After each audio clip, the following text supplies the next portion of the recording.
Block പാലത്തിന്റെ അടുത്ത് GMLP school രായിരമംഗലം സ്കൂളിലെ കിച്ചണിൽ ഇന്ന് രാവിലെ 8:45ഓടെയാണ് തീപിടുത്തമുണ്ടായത്.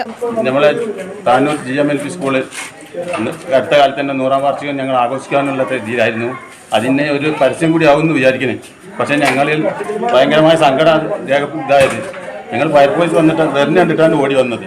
അപ്പോൾ ഇവിടെ നമ്മുടെ കിച്ചൺ കുട്ടികൾ ഭക്ഷണം കഴിക്കുന്ന കിച്ചൺ കത്തിക്കൊണ്ടിരിക്കണതാണ് ഞങ്ങൾ കാണുന്നത്. പക്ഷെ അത് എന്തോ ദൈവത്തിൻ്റെ അനുഗ്രഹത്തോടു കൂടി തീ അണച്ച് ഇപ്പം സുരക്ഷിതമാണ്. ബാക്കി ബഷീർ പഠിച്ചു സൗന്ദര്യക്കും കുട്ടിക്കും സാരമായ പരിക്കുണ്ട്. അവർ ഹോസ്പിറ്റലാണ്, ഡെയിലാണ് ഹോസ്പിറ്റലാണ്. ഞങ്ങൾ ഇതിൽ അതൊന്നും തിരക്കിയിട്ടില്ല. ഇനി അടുത്ത ഞങ്ങൾ ഹോസ്പിറ്റലിലേക്ക് പോകുന്നില്ല. ഭക്ഷണത്തിന് കരുതി വെച്ചിരുന്ന അരി 2 ചാക്ക് അരി നശിച്ചിട്ടുണ്ട്. അതുപോലെ കുറച്ച് പാത്രങ്ങൾ നശിച്ചിട്ടുണ്ട്. പിന്നെ ഗ്യാസിന്റെ സംവിധാനങ്ങളും നശിച്ചിട്ടുണ്ട്. എല്ലാവരും മെമ്പർമാരും മുനിസിപ്പൽ എല്ലാവരും എത്തിയിട്ടുണ്ട്.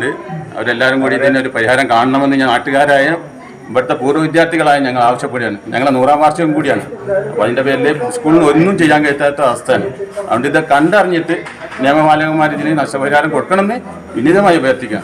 ഗ്യാസ് ലീക്കായതാണ് തീപിടുത്തത്തിന് കാരണം. കിച്ചണിൽ ഉണ്ടായിരുന്ന 2 പേർക്കും നിസാര പൊള്ളലേറ്റു. ഇവരെ താനൂർ മൂലക്കലിലെ സ്വകാര്യ ആശുപത്രിയിൽ പ്രവേശിപ്പിച്ചു. താനൂർ ഫയർഫോഴ്സ്, താനൂർ പോലീസും നാട്ടുകാരും നഗരസഭാ കൗൺസിലർമാരും TDRF വളണ്ടിയർമാരും ചേർന്ന് രക്ഷാപ്രവർത്തനം നടത്തി. ന്യൂസ് 99 താനൂർ. ഓരോ മുഹൂർത്തങ്ങൾക്കും അതിൻ്റെതായ സന്തോഷങ്ങളുണ്ട്.